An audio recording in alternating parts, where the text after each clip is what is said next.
बुजुर्ग लोग भी आए हैं जो कि अपनी भाषा संस्कृति को लेकर काफ़ी जीवंत रहते हैं। और यहाँ पर आप देख सकते हैं बहुत भारी भीड़ हो रही है और लोग खरीदारी कर रहे हैं। और इसके साथ ही यहाँ पर कार्यक्रम भी चल रहा है। वो देखिए वहाँ पर ये बिल्कुल कितना बढ़िया बच्चे को वहाँ पर वो बना रखा है। बहुत बहुत बढ़िया ढंग से दिखाया जा रहा है। हम यहीं पर हम बात करेंगे। कुछ हमारे साथ वरिष्ठ लोग हैं जो कुछ हमारे साथ कुछ वरिष्ठ लोग हैं जो क्या नाम कहते हैं यहाँ पर आए हैं। काफ़ी उम्र होने के बावजूद भी इनका जो है उत्तरायणी रीति रिवाज और हमारी कुमाऊनी बोली भाषा पर उनका काफ़ी गहरा संबंध रहा है, बहुत पहले से ही रहा है। यहाँ पर हमारे साथ हैं वरिष्ठ नागरिक समिति के कई बार अध्यक्ष रह चुके हैं और अभी वर्तमान में संरक्षक भी हैं हमारे तारादत्त पांडे जी जो वरिष्ठ हैं। उनसे हम जानना आप इतनी व्यस्तता होने के बाद, इतनी बड़ी उम्र होने के बाद, अस्वस्थता होने के बाद भी यहाँ पर उत्तरायणी मेले में पहुँचे हैं। क्या आपका लोगों को संदेश है उत्तरायणी मेले को संस्कृति कैसी बची रहेगी हमारी? संदेश तो ये है साहब, ये सालाना जो वो उत्तरायणी मेला है, ये एक नई पीढ़ी को भावुक देने वाला है। नई पीढ़ी इससे काफ़ी सीख रही है, काफ़ी भीड़ भी हो रही है। और ये कोई साधारण बात नहीं है। उत्तरायणी मेले को करने की जो भी इसके प्रबंधक है उनको मैं धन्यवाद देता हूँ। और एक ये बच्चों का जो वो हो रहा है, बच्चों की जो शिक्षाएँ हो रही है, जो भी उनके कार्यक्रम कर रहे हैं, वो बहुत अच्छी बात है। बच्चों का भविष्य अच्छा होगा और बच्चे सुखी रहेंगे, पढ़ाई करने में बहुत अच्छे रहे। दूसरा, हम बहुत दूर दूर जा रहे हैं लेकिन दूर नहीं जाना चाहिए। दूर की भाषाएं कर रहे हैं ना, दूर की भाषाएं कोई नहीं, ये अपना घर का है उत्तरायणी पर्व। इस पर्व में सब इकट्ठे होते हैं तो हम दुनिया भर के बाजे गाजे वल्ला पल्ला जितने भी हमें नृत्य होते हैं वो सब इस उत्तरायणी पर्व में यहाँ किए जाते हैं। हमारा दिखाई देता है नृत्य है, छोलिया नृत्य या दूसरे गाने, तो उससे उनको सीख मिलती है। बिल्कुल मिलती है। वो उनका अच्छा उनको वो मिलता है, अच्छा वो मिलता है और आगे भविष्य में वो उच्च और उससे उच्च करने की कोशिश करते हैं। और सभी लोगों का धन्यवाद है। उत्तरायणी पर्व में सभी लोग आ जाते हैं, दूर दूर से आ जाते हैं और अच्छा कार्यक्रम करते हैं। जी बहुत बहुत धन्यवाद पांडे। यहाँ पर हमारे साथ हमारे राज्य से जुड़े हैं भाई साहब, लगातार यहाँ पर पधार रहे हैं, यहाँ पर आ रहे हैं।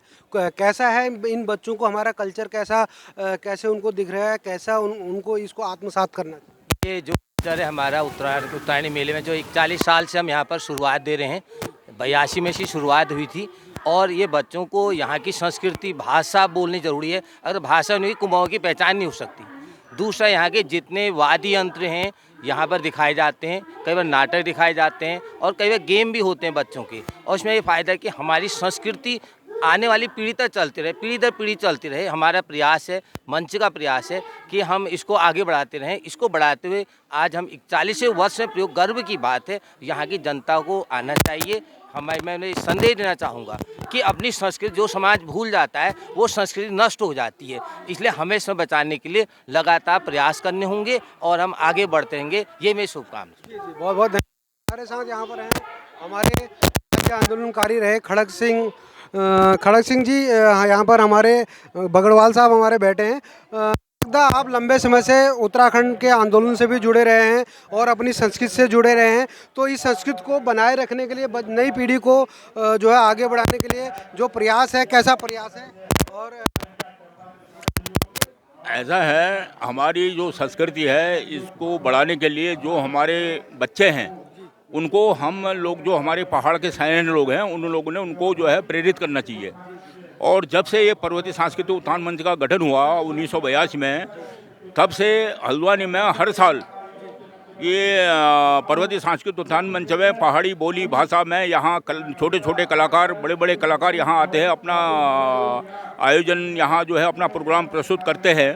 तो उन सभी कलाकारों को मैं बधाई देता हूँ और उनको मतलब जो है और आगे इससे भी अच्छा करने की मैं उनको जो है उनके शुभ आशीष देता हूँ कि वो आगे और इससे अच्छा करें, तो ताकि हमारी जो कुमाऊँ की बोली भाषा संस्कृति है, रीति रिवाज पहनावा है, वो जो है मतलब हमेशा बनाए रखना चाहिए और ये संस्कृति बने रहे।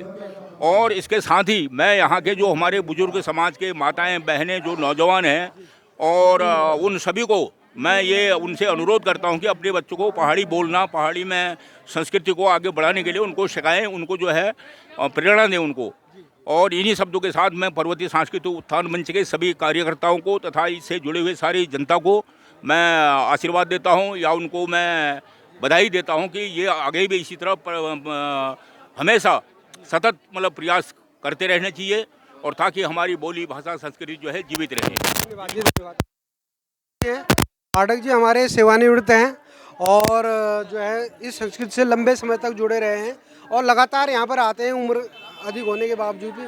संस्था से जुड़ा हूँ और हर साल यहाँ पर आता हूँ, हर कार्यक्रम में भाग लेता हूँ और अभी तक 4000 से ज़्यादा सदस्य मैं बना चुका हूँ और डेली 1-2 बुक यहाँ भरता हूँ और हर कार्यक्रम में इनके सांस्कृतिक कार्यक्रम, पर्वतीय संस्कृति पर आधारित जितने भी कार्यक्रम, धार्मिक जो कार्यक्रम होते हैं उन सब में मेरी उपस्थिति रहती है और 83 मेरी एज चल रही है और मैं लगातार यहाँ से आता हूँ और मुझे बड़ी श्रद्धा है गुलजू के मंदिर का, गुलजू का आशीर्वाद है, जब तक हाथ पांव चलते हैं आते हैं। बड़ा परोपकार, ये समाज सेवा है। पूरे पर्वतीय जनपदों के 6 जिलों की जनता यहाँ रहती है। इतना बड़ा केंद्र हमारे उत्तर प्रदेश में, क्या देश में भी नहीं होगा, किसी भी संस्था के पास इतनी प्रॉपर्टी, इतना मैदान नहीं होगा। ये बहुत बड़ी उपलब्धि बलवंत सिंह चौफाल की देन है, उसने बड़ा किया। उनके साथ हमारे खड़क सिंह जी, बगडवाल साहब, ये लोगों ने बड़ा संघर्ष किया गांव-गांव। इनके साथ मैं नौकरी में होते हुए भी मैं भी घूमा। इन लोगों ने बड़ा त्याग किया, अपना बड़ा हर्जा किया, खर्चा किया, जिसकी बदौलत पब्लिक हमारी यहाँ इकट्ठी हो रही है। ये बड़े सौभाग्य की बात है और सब लोग आए, खुशियाँ, सबका भला हो, गुलजू सबके कल्याण के लिए कार्य करें, यही हमारा अनुमोदन है। आए हमारे यहाँ पर मौजूद हैं हमारे इस विकास खंड के पूर्व में ब्लॉक प्रमुख रह चुके भोलादत्त भट्ट जी। भट्ट जी से हम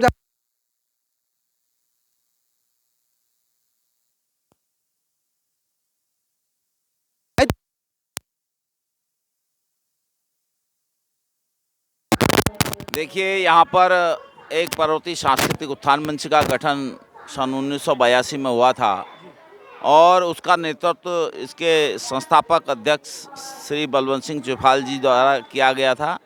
उस समय सरकार के साथ बहुत बड़ी लंबी लड़ाई लड़ने के बाद पर्वतीय संस्कृति के लिए, पर्वतीय संस्कृति की एकता के लिए यहाँ पर इस ज़मीन को सरकार के द्वारा अलॉट किया गया मंच के नाम। और निरंतर प्रतिवर्ष यहाँ पर पर्वतीय संस्कृति को लेकर के, पर्वतीय संस्कृति की एकता को लेकर के यहाँ पर निरंतर लगभग हफ्ते 10 दिनों से यहाँ पर मंच में दिन में भी कार्यक्रम होते हैं बच्चों के और रात को भी कार्यक्रम होते हैं। और हम यहाँ पर अपनी आने वाली युवा पीढ़ी को अपनी बोली भाषा, अपनी पर्वतीय संस्कृति के बारे में, अपने पर्वतीय परिधानों के बारे में, अपनी पर्वतीय खाद्य पदार्थों के बारे में सबसे उन बच्चों को, युवा पीढ़ी को अवगत कराया जाता है। जो धीरे धीरे जो हमारे खाद्य पदार्थ विलुप्त हो रहे हैं, लेकिन उनको यहाँ पर इस मेले के माध्यम से उन बच्चों को देखने का अवसर मिलता है और वो लोग अपने घरों को ले जाते हैं और पहाड़ी पकवान, पहाड़ी व्यंजन अपने घरों में बनाते हैं। यह पर्वतीय संस्कृति का एक हल्द्वानी में बहुत बड़ी धरोहर है और जो निरंतर चलते रहेगी और हमारे युवा पीढ़ी के बच्चे यहाँ पर इसे सीखते रहेंगे। और यहाँ पर अनेक कार्यक्रमों के माध्यम से बच्चों को यहाँ पर सिखाया जाता है कि हमारे पहाड़ में किस तरीके की बोली थी, किस तरीके की भाषा थी और किस तरीके से परिधान पहने जाते थे, किस तरीके से हमारा उठना बैठना था। हमारे युवा पीढ़ी के बच्चे आज बाखली शब्द को नहीं पहचानते हैं, तो इस मंच में आकर के वो बाखली शब्द का भी प्रयोग सीखते हैं। यही हमारी सब प्रयास है हम सब लोगों का कि हमारी पर्वतीय संस्कृति निरंतर गति से आगे बढ़ते रहे। और इस उत्तरायणी के पावन पर्व पर मैं सभी पर्वतीय क्षेत्र के लोगों को, सभी उत्तराखंड के लोगों को, सभी भारतवर्ष के लोगों को बधाई देता हूँ। यह उत्तरायणी का मेला हमारे पहाड़ में उत्तरायणी के रूप से मनाया जाता है, कहीं पोंगल के रूप से मनाया जाता है।